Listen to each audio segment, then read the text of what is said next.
Alright, time for the second one of these.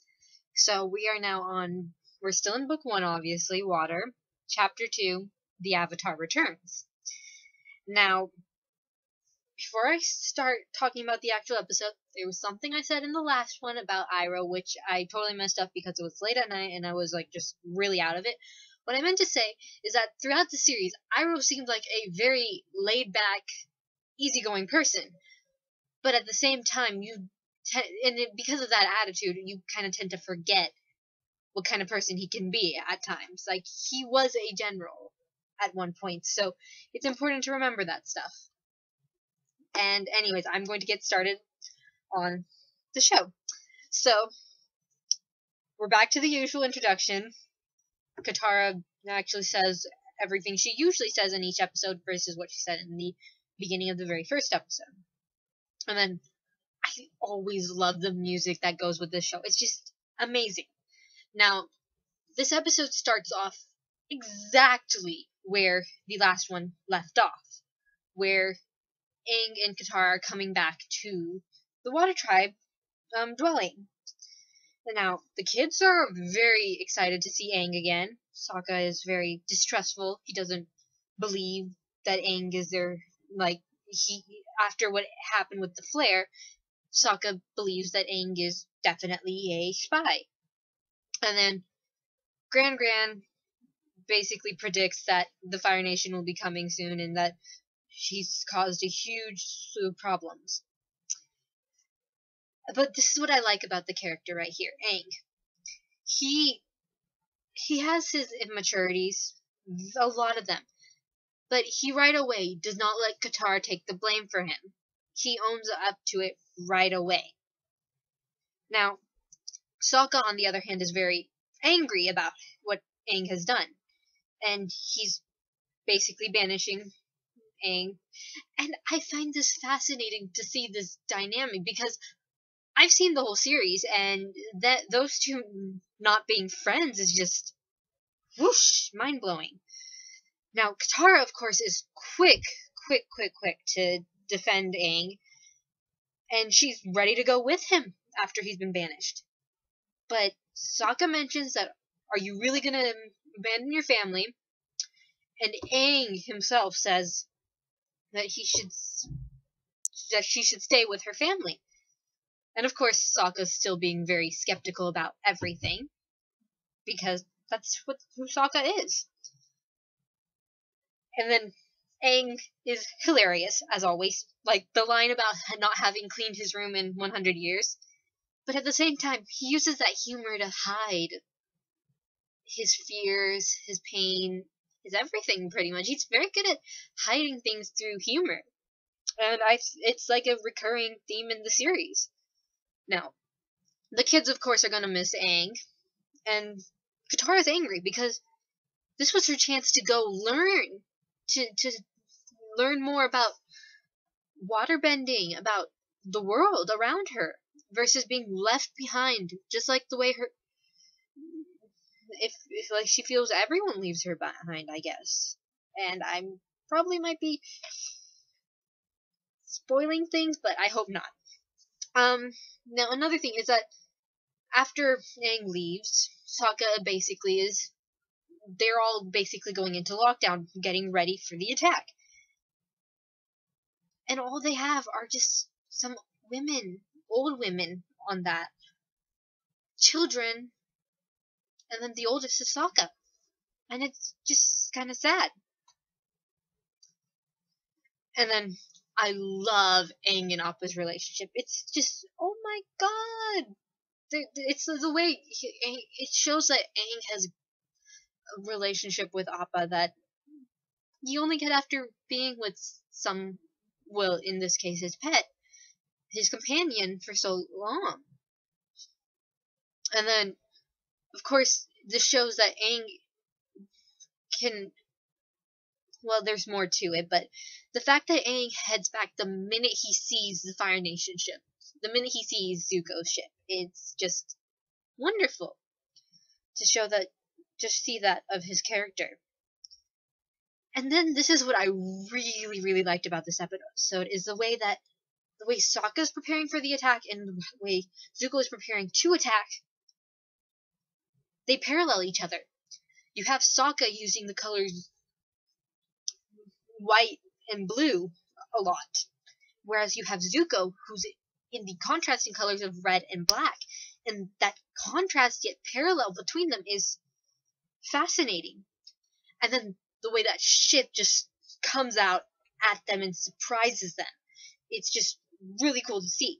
It's just out of the mist, and the way you can see the fear that's developed in the fire among the Water Tribe, and how intimidating the Fire Nation is to them.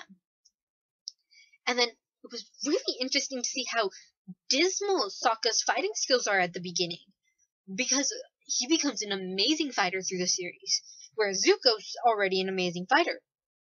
And then, of course, the boomerang. Boomerang, of course, is a very important thing for Sokka.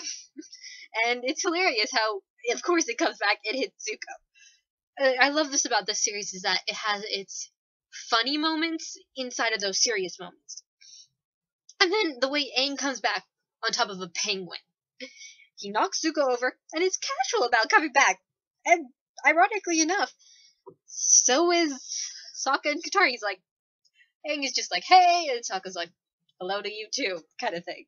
And it's funny to see.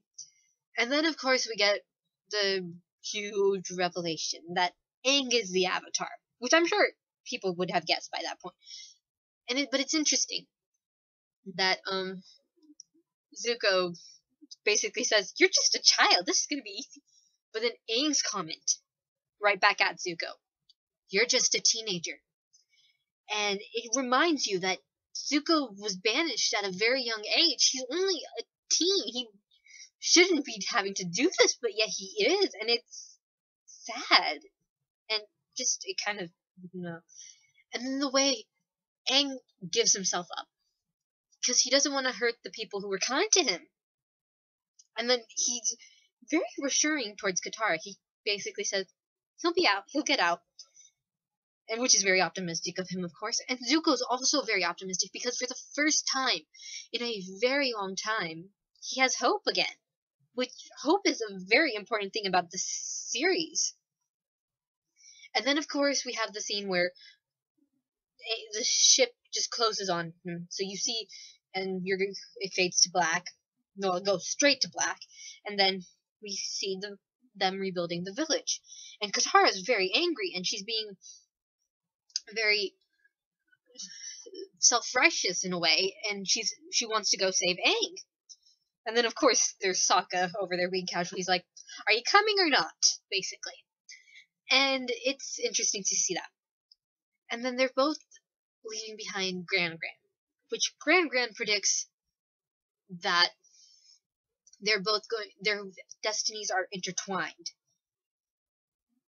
And that's something that's fascinating. The intertwining destinies is going to show up throughout the series, and it's an amazing theme, honestly.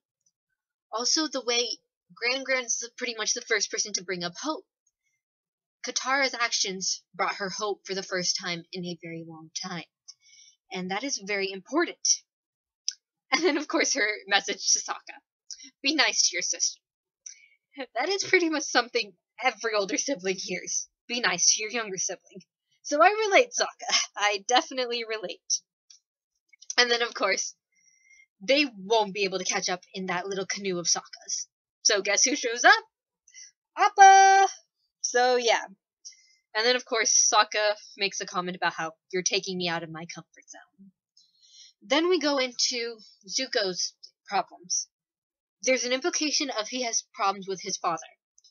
Then he basically tells Iroh to take the staff away. And then Iroh goes like, okay, please take the staff away and put it away, and all that. Then we get to see Aang fighting properly, versus earlier he was defending the village. Now he's just fighting to free himself. And you can see how he's very good at using his surroundings to fight. And that's very important, especially since it goes into when Aang and Zuko fight. Zuko just charges in at that point. But Aang is taking advantage of his surroundings, and it's very important to see that of them, how different their fighting styles are at this point. And then we have Uncle Iroh shows up. This part made me laugh, and he's sleeping in this first scene at first, when we first see him after they get Aang. And it's kind of funny. It made me laugh. I spit my tea out and kind of made a mess, but that's okay. And then I'm gonna jump back a little bit in the episode where Sokka is basically making comments like go up, elevate, all that to Appa, because Aang said Appa could fly, and he doesn't believe it. And then, as he's saying it, and then he's like, oh wait, didn't Aang say something? And then he tries random phrases, and then he finally says, yip yip, which causes, of course, Appa to fly. And then he gets so excited about it. And then Katara's just like, you were really not excited about this. You're so excited about this now, aren't you? And earlier he wasn't, of course. And then, of course, he's just like, okay, no, yeah, this is pretty cool. No, it's not that amazing, and all that. And so, Flying Bison to the rescue. And then Aang gets knocked into the water as he's fighting Zuko, and that's when we first get to see the Avatar state. But at the same time, the minute the Avatar state activates, and Katara and Sokka gain hope, Zuko loses it. Again, very important, hope. And so, we see that the Avatar state is very powerful, but we also see that it has taken a lot out of Aang. And then, of course, this is something hilarious, is that Sokka gets his revenge on Zuko for poking him in the skull a few times with his stick. Then we see how Katara is not very experienced in waterbending. Iroh is attempting to help Zuko shoot them down with fire and all that, but Aang knocks it out, and it basically causes an avalanche, and the ship is trapped. So Aang gets to escape. And then we get to see Zuko's treatment of his soldiers, and it shows that he is very desperate. But at the same time, we get to see that he has learned to hope again. He has hope now. And that's something that is very important for him. And then the episode ends with us going back to Aang, with Aang saying he never wanted to be the Avatar. And it's understandable. He's just a kid. Of course he doesn't want to be one. And so Katara ends up becoming his first guide, the first person to actually instruct him, to actually lead him onto a path that she knows that he can do. And of course we get Sokka being, well, Sokka. There's really no other way to describe him. And we also get to see that at the end of it all, they're all still just kids. And that's what makes this show so amazing. Anyways, so this is what I had to say about the second episode. And I will do the third episode as soon as I can.